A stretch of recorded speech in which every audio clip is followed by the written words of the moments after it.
in a Barbie world, in a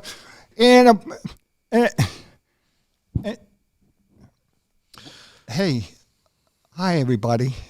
I have a deep voice. What the hell? I'm not made of plastic.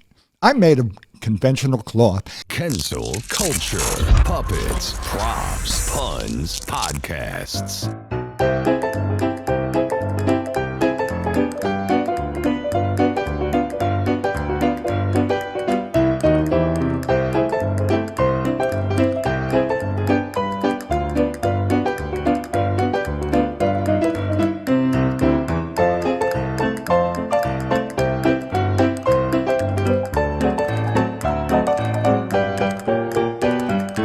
And ladies and gentlemen, welcome once again to Kensil culture. I'm a bad puppeteer. Whoa. And ladies and gentlemen, right now, here's the boss of Kensil culture, Mr. John Kensil himself. John, in a Barbie world. Have you guys ever touched a puppet's skin? It must be felt. Okay, this is John Kensil. That's legendary Wid, the most famous prop comedian east of the Muddy Mississippi River. And this is the Wid singing that Barbie song. Don't put words in my mouth. Right? How dare you? Right? But we was talking about the Barbie thing, the Barbie movie, the big Barbie fad. People can't stop getting Barbie tattoos. Barbie the whole this, world Barbie is that, in right? pink. The whole world is in pink. My friends are changing their names. My friend's now his name's Barbie Morganti. Everybody's changing their name to Barbie. I've gotten older. I'm not going for those hype stuff. I don't know. Even Barbie dolls are who has like starting blocks going, I can't wait to go see the Barbie movie. Oh, a lot of people. Right? Yeah, you know what it is? I was there and witnessed out, a lot of people. Yeah, Xanaxed out Rubenesque women. Well, and it's women of a certain age who, when Barbie was such an impact because everybody else, every other time you had to be nurturing to a doll. You know, you had to nurture it and bring it up. But Barbie had like a career, you know. She had lots of careers. She was everything. She was an astronaut, and they have She had a beautiful home. They have they have different over the years. They have like X-Files Barbie and the Grease Barbies and stuff like that. But this movie though, I think because it's based on a toy, so the toy company they can all keep pushing it. But what was I going to say? Oh, You're not the target audience, John. But you're a straight white man who lived in suburbia all your life. Straight as an arrow. Yeah. Okay. Right? Yeah. And but Barbie though, here's my talk with it. It's 30 years, too late. Like I don't know if even little girls even have Barbie dolls anymore. Now they have like Bratz and other little girl dolls. A couple years ago, 25 years ago, they made a Flintstones movie. Right? And the show went off the air in like 1965. You might go, well, he's iconic. Little kids today don't even know the Flintstones were on TV. Then they made a second one. But like, who was dying for the Flintstones movie? And people are probably thinking the Hollywood bigwigs, the fat cats in Los Angeles. Oh yeah, we have a built-in audience. But I hear this movie though it's a message movie.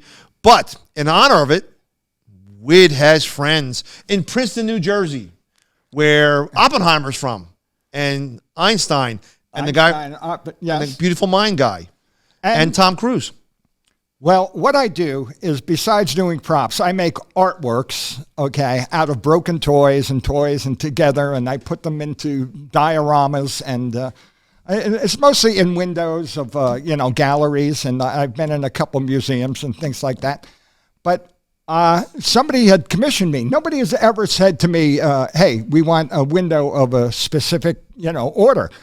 And somebody said down at Radio Kismet.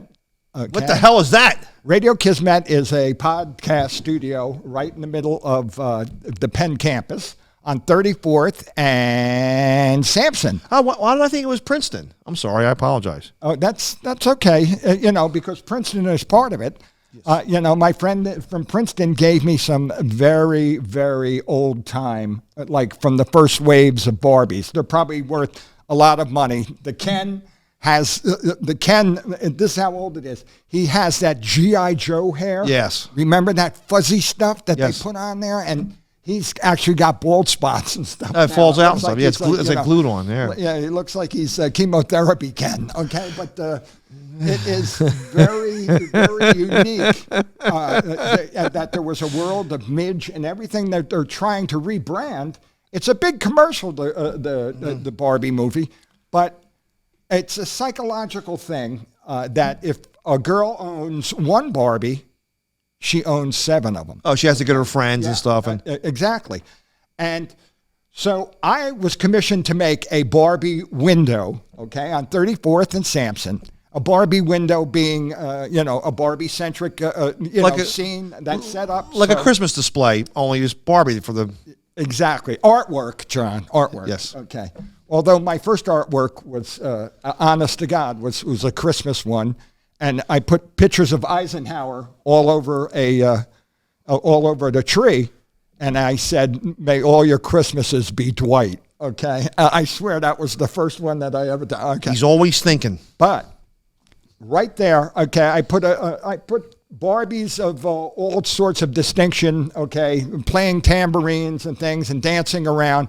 But I had 2 perfect scooters with the girls. So I made it into sort of a serpentining traffic scene with Barbie leading the parade. I think... And I want everybody to go down there, 34th and Sampson. It'll be there until... maybe till Christmas of till it's released on DVD. I think people love looking at like dioramas the same way like the guy in the early part of the century, Rube Goldberg, used to make all these crazy inventions. But you would start looking at something and just follow it around. And it's neat. He has, like he said, he has Barbies playing tennis, riding the scooters, scissoring, dancing, all the stuff with their friends, right? But that looks like a lot of neat. What? Interesting thing. It's neat. I saw a picture of it. We'd put it online, and the whole gang's talking about it. Now, I haven't taken the real pictures yet because, like those movie fans, okay, I saw it in Cranford, New Jersey, and they rolled out the pink carpet. They rolled out the pink carpet for the people who were standing in line waiting to see Barbie. I thought that was like, that brought back a little bit of the old Hollywood nostalgia. Yes. Because they used to do that. Who was the guy? Castle? Yeah. He made an event. Tingler movies. And then I can remember, this is how... I can remember when they had like a registered nurse. Oh, yeah. Or they said it was a registered nurse who would stand in the back, okay? Oh, and in case somebody fainted and sell you insurance. The tagline was, if you can last through the last 2 minutes of this movie without fainting, you get like free popcorn. They always had like a fake card or says, or you got a card, I survived, the Tingler, all these movies. But Mr. Sardonicus was the one that I remember the most because they had a big, do you want him to live or die? Yeah, and everybody always voted. And everybody, because they didn't even film the part where he was supposed to live. Mr. Sardonicus. What we talked about on the last episode about the Barbie, they made it into an event, and it's a media story. They made it into an event, and they had big Barbie balloons and stuff. And I'm sure, it was kind of fun for people that it is sort of, it's not dressing in drag. It's sort of a sexless toy. So you were kind of, it could include everybody. I had posted someone had posted they have no desire to see the movie. Steve Middleman, the comedian, right? And he didn't say it mean, and you're entitled to your opinion.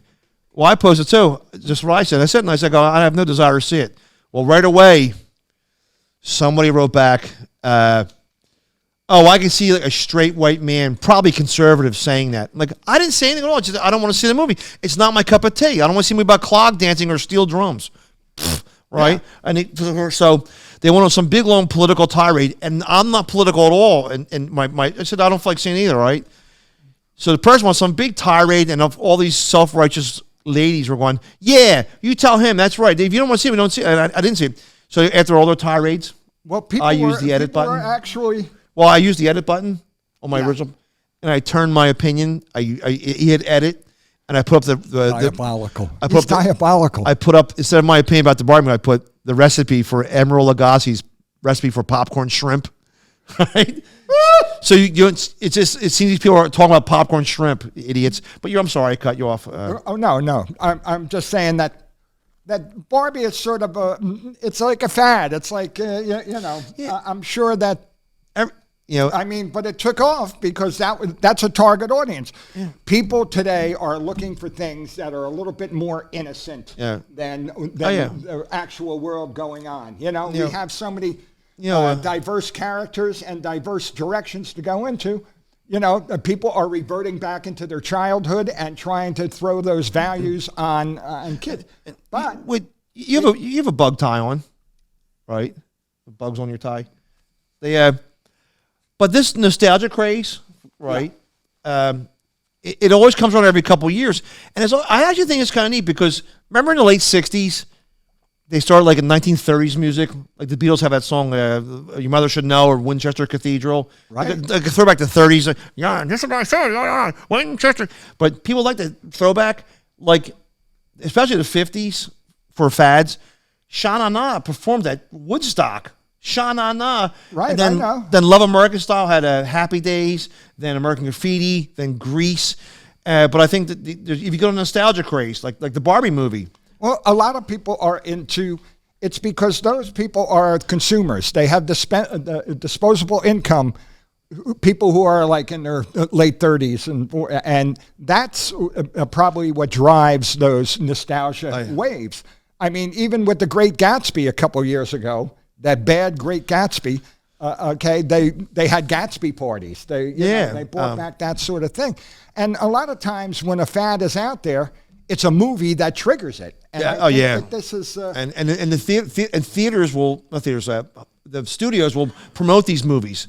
Now I know we got a little bit of time, but Oppenheimer, right? The movie about Robert Downey. I saw Oppenheimer, and of course it was very talky.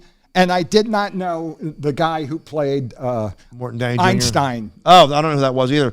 But some people I know, I'm not rushing out to see the movie. It's 3 hours long. I'm not saying it's a bad movie, well acted, but like, it's just, I don't know. It's my summertime's action, and Christopher Nolan makes great movies, but 3 hours, and people I know who go see it are always high as a kite, and I don't know how my Civil War friend can deal with that.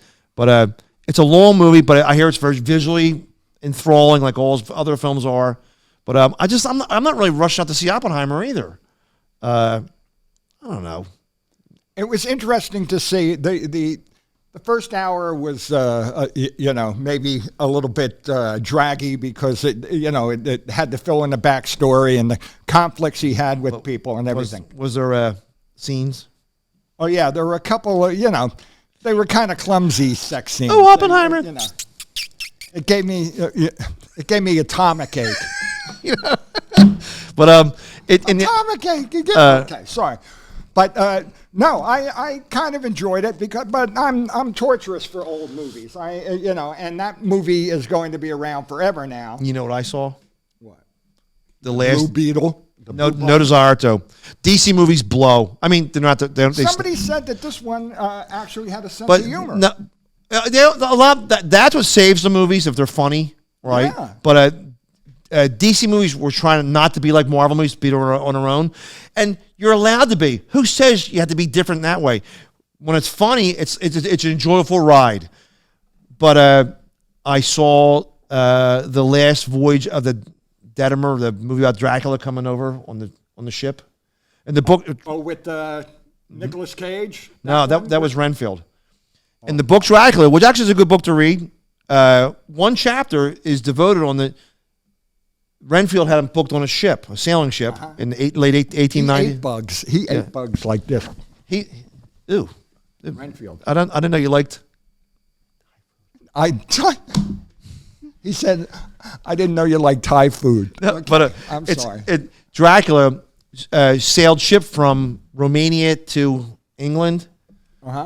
And in the book Dracula, it just says he set sail as a chapter. But it was actually this is when this was written by Bram Stoker. It details the captain's log, saying my crew keeps disappearing, and finally the ship winds up shipwrecked on the shores of England, and that's how Dracula got here. He ate the crew. Well, this movie is about that ship. Oh, about the unseen story, the prequel. Yes, and it leads up to a more movies, and the Dracula in this movie looks like. Nosferatu, the bald with the fang. You don't have to curse, John. Sorry, N word Ferratu. But that's Nosferatu is something like Italian yells when he jumps out of an airplane. But he has wings. So he's a demon. He's demonic looking. He's not like like Bela Lugosi. But it was visually neat to see. But it was didn't do that well at the box office. But Well, did you know that Bram Stoker was actually in the harbor here in Philadelphia when he was writing parts of Dracula? oh, really? I never knew that. Yeah. And they have it, I learned that from the Sketch Club or something Oh, like yeah. that from downtown where they have all sorts of... Oh, bro, I never knew that. But I saw every major movie this summertime. I enjoyed Guardians of the Galaxy 3. Mission Impossible was okay for the stunts, but sometimes movies just don't have that magic, that spark. You want to see it. Yeah. But that is it for this little show. Hey, and can I tell one little thing about Barbie? I was there when Barbie, the first inception, I was a little kid in school. I was going to Catholic school. And the girls were all playing, on the first day of school, they were all playing with Barbie, okay? Because it was so popular back then, and everybody had to have one. And a lot of peer pressure. Well, the nuns told them they couldn't have the Barbies. The next day, they were confiscating it out in the front of St. Michael's School. And I had never sseen mass hysteria in my life. Because it was like sexualized? Because it was like, you know, the burning of the books or, you know, or the pillaging of towns. I mean, they were taking away their Barbies, and the girls were crying for days. They were crying. So don't be a hater of Barbie. Yeah. Let the little girls be little girls, A little side. What's her name? even if they're big girls. The blonde girl from Saturday Night Live who likes softball.